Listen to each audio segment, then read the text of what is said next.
ایک ہوتا ہے علم دین اور ایک ہوتا ہے علم بدن۔ مسلمان کے لیے اتنا علم دین سیکھنا فرض ہے، 12 سال کا ہوا 15 سال کا ہوا تو اب اس پر فرض ہو گیا کہ وہ نماز کا علم حاصل کرے، کیسے نماز ہوتی ہے، کیسے غسل ہوتا ہے، کیسے وضو ہوتا ہے، کیسے نماز پڑھی جاتی ہے، نماز کتنی یاد کری جاتی ہے، کہاں پر کیا پڑھا جاتا ہے، یہ اس پر ضروری ہو گیا، فرض ہو گیا۔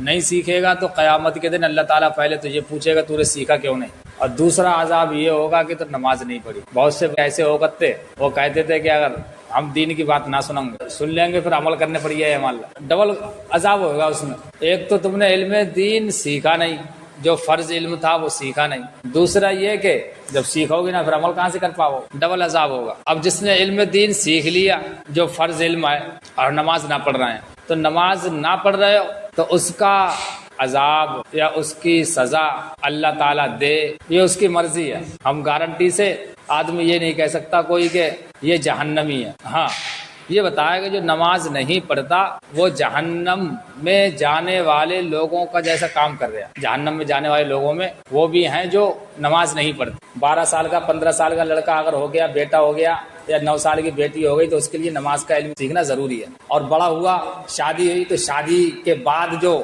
معاملات ہوتے ہیں اس کا علم بھی سیکھنا ضروری ہے۔ باپ بن گیا تو باپ کا بھی علم، باپ کے کیا فرائض ہوتے ہیں تو یہ بھی علم سیکھنا ضروری ہے۔ اور دوسرا ہوتا ہے علم بدن، علم بدن کا سیکھنا بھی ضروری ہے، وہ سب پہ نہیں ہے۔ اور علم دین جو ضروری ہے وہ سب ہر مسلمان پر ہے۔ اور ایک گاؤں میں، ایک شہر میں کوئی بھی علم بدن والا نہ ہو، یعنی ڈاکٹر یا حکیم نہ ہو تو اس میں سے چلے جاؤ تم، کیونکہ تم بیمار پڑو گے تو کہاں جاؤ گے؟ کہ جب تمہاری تندرستی سلامت ہوگی تبھی تو اللہ تعالیٰ کی روزی تلاش کرو گے اور پیسہ پیدا کرو گے، اللہ تعالیٰ کی عبادت کرو گے۔ جب بیمار پڑ جاؤ گے تو کہاں سے کرو گے؟ کہ علم بدن ہونا ضروری ہے، ایک شہر میں ایک آدمی تو کم سے کم ہونا چاہیے۔ تو بات آ رہی تھی کہ سر کے درد، سر کا درد جو ہوتا ہے، مگر سر کا درد جب آدمی کو ہونے لگتا ہے نا تو جس کے ہوتا ہے وہی جانتا ہے۔ پچھلے جمعے کو آپ کو بتایا تھا کہ جب سر میں ہمارے خون نہیں پہنچ پاتا تو اس کی کمزوری کی وجہ سے بھی آتا ہے۔ سر کا درد جو ہے یہ کوئی بیماری نہیں ہے، یعنی خود ایک بیماری نہیں ہے سر کا درد، بلکہ یہ اور مختلف بیماریاں آنے کی وجہ سے سر کے درد ہوتا ہے۔ جیسے اب یہ مت سوچنا کہ جمعہ واد دن سر کے درد کی بتا پڑے ہیں، یہ بھی ضروری ہے۔ ہم تم سے کہاں چلو نماز پڑھ لو، ہم تم سے کہاں چلو 10 روپیہ دے دو مسجد کے لیے، اب وہاں تمہیں بیمار پڑے ہوئے تو کہاں سے دے دو گے، کہاں سے نماز پڑھو گے؟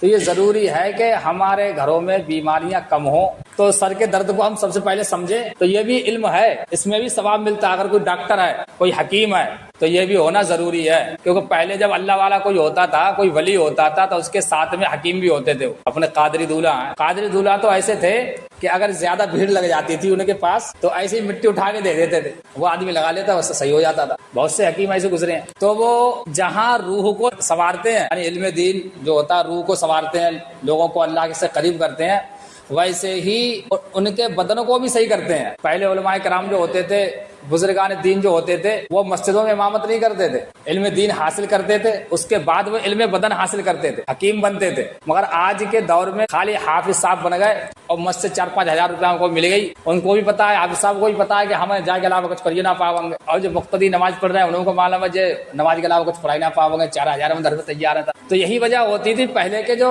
اللہ والے ہوتے تھے وہ علم دین بھی حاصل کرتے تھے، علم بدن بھی حاصل کرتے تھے۔ علم دین جو تھے وہ فری میں پھیلاتے تھے اور علم بدن سے وہ اپنا گھر کا خرچہ چلاتے تھے۔ مگر آج جو ہے 100 سال پہلے ہمارے مدرسوں میں، ہمارے جو مدرسے ہوتے تھے ان میں حکمت بھی رکھی جاتی تھی تاکہ آدمی علم دین کے ساتھ ساتھ علم بدن بھی حاصل کرے۔ ہم تم سے کہے یار نماز میں دکھائی نہ دے یار، کہاں کہیں یار پیٹ میں بہت درد ہو رہا ہوگا، اب وہ ٹائم پہ اگر ہم کوئی ڈاکٹر ہوتے یا حکیم ہوتے تو بھائی ٹائم تمہیں خوراک دے کے کہاں لے آرام کرو، تھوڑی دیر اگلی نماز میں ملتے نہ ملتے۔ جب آدمی خود ہی پریشان ہے تو تمہارا کیا سنے گا؟ وہ بزرگان دین ہوتے تھے وہ علم بدن بھی حاصل کرتے تھے، علم دین بھی حاصل کرتے تھے۔ آج سے 100 سال پہلے انہوں نے سب ختم کر دیا، صرف خالی علم دین ہی رہ گیا، اب حکیم کوئی ہوتا ہی نہیں۔ سر کا درد جو ہوتا ہے وہ 3 طریقے کا ہوتا ہے۔ ایک سر کا درد ہوتا ہے دائمی، جو ہمیشہ ہی ہوتا رہتا ہے۔ جو ڈاکٹر ہوتے ہیں اور جو حکیم ہوتے ہیں ان میں ایک فرق ہوتا ہے حکیم جو ہوتا ہے جو دیسی دوا جو ہوتی ہے سر کا درد ہوا کیوں وہ ختم کرتے ہیں. سر کا درد ہو کیوں رہا ہے, اگر گرمی کی وجہ سے ہو رہا ہے تو وہ کیا کریں گے, ٹھنڈی چیز کھوائیں گے تاکہ اس کا گرمی دور ہو جائے. اب جالے کی وجہ سے ہو رہا ہے تو اس کے لیے گرم چیز کھوائیں گے جو حکیم ہوں گے. مگر ڈاکٹر میں اتنا فرق ہے کہ ڈاکٹر کے پاس اگر تم جاؤ گے سر کے درد ہو رہا ہے تو وہ تم سے خالی ایک ہی ٹیبلٹ دیں گے, تمہارے لیے ایک خوراک دیں گے, چاہے تمہارا سر کا درد گرمی کی وجہ سے ہوتا ہو چاہے تمہارا سر کا درد سردی کی وجہ سے ہوتا ہو. تمہارا سر کا درد جو ہے اس وقت میں فوری طور پر تمہارا بند ہو جائے گا, مگر جو کس وجہ سے ہو رہا تھا وہ ختم نہیں ہوگا. تو اس لیے جو حکیم جو ہوتے ہیں ان کے یہاں ایمرجنسی نہیں ہوتی ہے, کیونکہ دیسی دوا جو ہے فوراً فائدہ نہیں کرتی, اور گولی لے کے آپ انگریزی والے فوراً فائدہ کرے گی. تیار کے نیچے اگر 500 کو نوٹ لکھت تو مسجد بھری لکھتی, تو انگریزی والے حساب ہے کہ ہم ترنت والا فائدہ چاہتے ہیں, ادھر کام کریں گے تو کام کے لیے 500 روپے مل جائیں گے, مگر نماز پڑھیں گے کچھ مل ہی نہ رہو. تو ضروری ہے کہ جب بھی ہم دوا کھائیں, بہت سے لوگ ہیں سالوں سال دوا کھا رہے ہیں بیچارے ویسے رہ رہے ہیں, تو ہو سکے تو کوئی حکیم صحیح ہو ان سے دوائیں کھایا کرو. حکیم سے اگر دوا کھاؤ گے تو اس کی وجہ تمہاری پوری ختم کر دے گا, مگر ہاں صحیح حکیم آئی ہو تو نا جو تو پریشانی ہے تم دونوں کو